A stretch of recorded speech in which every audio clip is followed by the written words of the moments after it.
Virus जो इस समय महामारी बना हुआ है, क्या होता है ये कोरोना वायरस और आपको संक्रमित कैसे करता है? देखिए के खबर की स्पेशल रिपोर्ट। कोरोना वायरस दो भागों में होता है। बाहर का भाग नुकीला होता है, इसे कहते हैं स्पाइक प्रोटीन। संक्रमण को शरीर के अंदर प्रवेश करने में यह मदद करता है। इसके अंदर एक गुच्छे समान पदार्थ होता है। दूसरा होता है जेनेटिक मटेरियल, जो वायरस को शरीर के अंदर जनरेट करता है। स्पाइक प्रोटीन ये शरीर के अंदर सिर्फ फेफड़ों पर ही अटैक कर सकता है, बॉडी के सेल्स में यह नहीं जा सकता। स्पाइक प्रोटीन फेफड़ों के रिसेप्टर पर चिपक जाता है और शरीर के अंदर चला जाता है। ये सीधे फेफड़ों पर अटैक करता है, क्योंकि फेफड़े के सेल्स काफी संवेदनशील होते हैं। फेफड़े का रिसेप्टर कोरोना वायरस को अंदर लेकर जाता है और यह होता है सबसे घातक। फिर वायरस का जेनेटिक मटेरियल अंदर जाकर डीएनए से मैच करने लगता है। हमारे शरीर में प्रोटीन का निर्माण करने का कार्य राइबोसोम करता है। कोरोना वायरस इसी के माध्यम से हजारों की संख्या में शरीर के अंदर बढ़ने लगता है और फेफड़ों के अंदर वायरस की संख्या बढ़ने लगती है। इस प्रक्रिया को रेप्लिकेशन कहा जाता है। इस तरह कोरोना वायरस हमारे फेफड़ों में घूमने लगता है।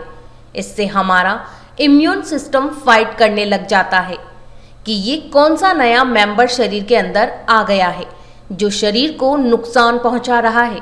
इसके बाद हमें थोड़ा फीवर आता है। बुखार से शरीर के अंदर छोटे मोटे वायरस जो हैं वो मर जाते हैं। इसके बाद हमारे शरीर का डिफेंस मैकेनिज्म एंटीबॉडी बनाता है। अगर कोरोना का अंत नहीं होता है तो ये मैकेनिज्म एंटीबॉडी का निर्माण करता है। एंटीबॉडी स्पाइक प्रोटीन से चिपक जाता है। इसके बाद ये स्पाइक प्रोटीन हमारे शरीर के रिसेप्टर से नहीं चिपक पाता। एंटीबॉडी स्पाइक प्रोटीन से चिपकने के बाद स्पाइक प्रोटीन का मुंह बंद हो जाता है। एंटीबॉडी स्पाइक प्रोटीन से चिपकने के बाद ये फेफड़ों को नुकसान नहीं पहुंचा पाता। इसलिए शरीर में ज्यादा से ज्यादा एंटीबॉडी का निर्माण होना चाहिए और इसी तरह कोरोना खत्म हो जाता है। आइए अब बताते हैं कि वैक्सीन कैसे कोरोना का इलाज करती है और वैक्सीनेशन क्यों जरूरी है। वैक्सीन एंटीबॉडी शरीर में बनाता है, जिससे एंटीबॉडी स्पाइक प्रोटीन से चिपक जाए और रिसेप्टर के माध्यम से कोरोना शरीर के अंदर प्रवेश नहीं कर सकेगा। जब कोरोना शरीर के अंदर जाएगा नहीं तो फैलेगा नहीं, और यही काम होता है वैक्सीन का। आखिर वैक्सीन बनाने में इतना समय क्यों लगा, ये भी एक बहुत बड़ा मुद्दा है। वैक्सीन बनाने के लिए पूरी दुनिया जुट गई थी, लेकिन बड़ी मुश्किल थी वायरस के अंदर मौजूद वो गुच्छा यानी जेनेटिक मटेरियल। एक रिसर्च में सामने आया कि ये आरएनए है। जैसे हमारे शरीर में डीएनए होता है, वैसे वायरस आरएनए है। ज्यादातर वायरस आरएनए होते हैं, जिसको बनने में ज्यादा वक्त नहीं लगता।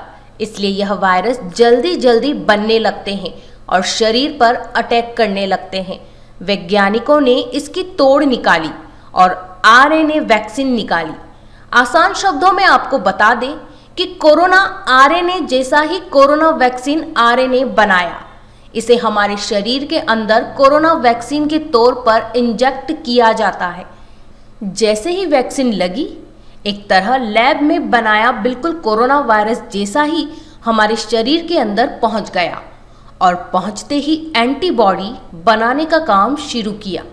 वैक्सीन में एंटीबॉडी बढ़ने के लिए केमिकल मिलाया जाता है, जो वायरस को बॉडी में नहीं घुसने देता है। वैक्सीन भी इसी तरह से काम करती है। आपको बताते हैं कि वैक्सीन कितने प्रकार की होती है। पहले बात करते हैं फाइजर की।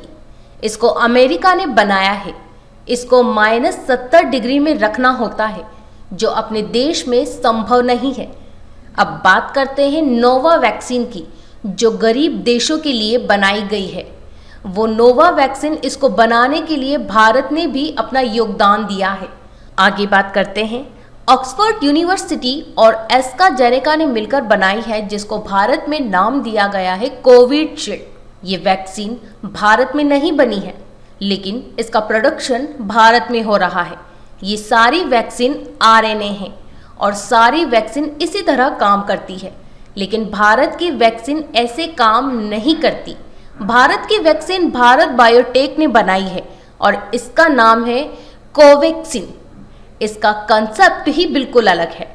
ये वैक्सीन कोरोना वायरस को ही कमज़ोर करके हमारे शरीर में डाल देते हैं और इससे हमारे शरीर की एंटीबॉडी इस कमज़ोर हो चुके वायरस पर अटैक करती है। इसलिए ये वैक्सीन लगाने के बाद इंसान को हल्का बुखार आता है। वैक्सीन लगने के बाद अगर कोरोना वायरस फिर से अटैक करता है तो यही एंटीबॉडी उसे रोकने में मदद करती है। आइए अब आपको बताते हैं सैनिटाइजर कैसे काम करता है।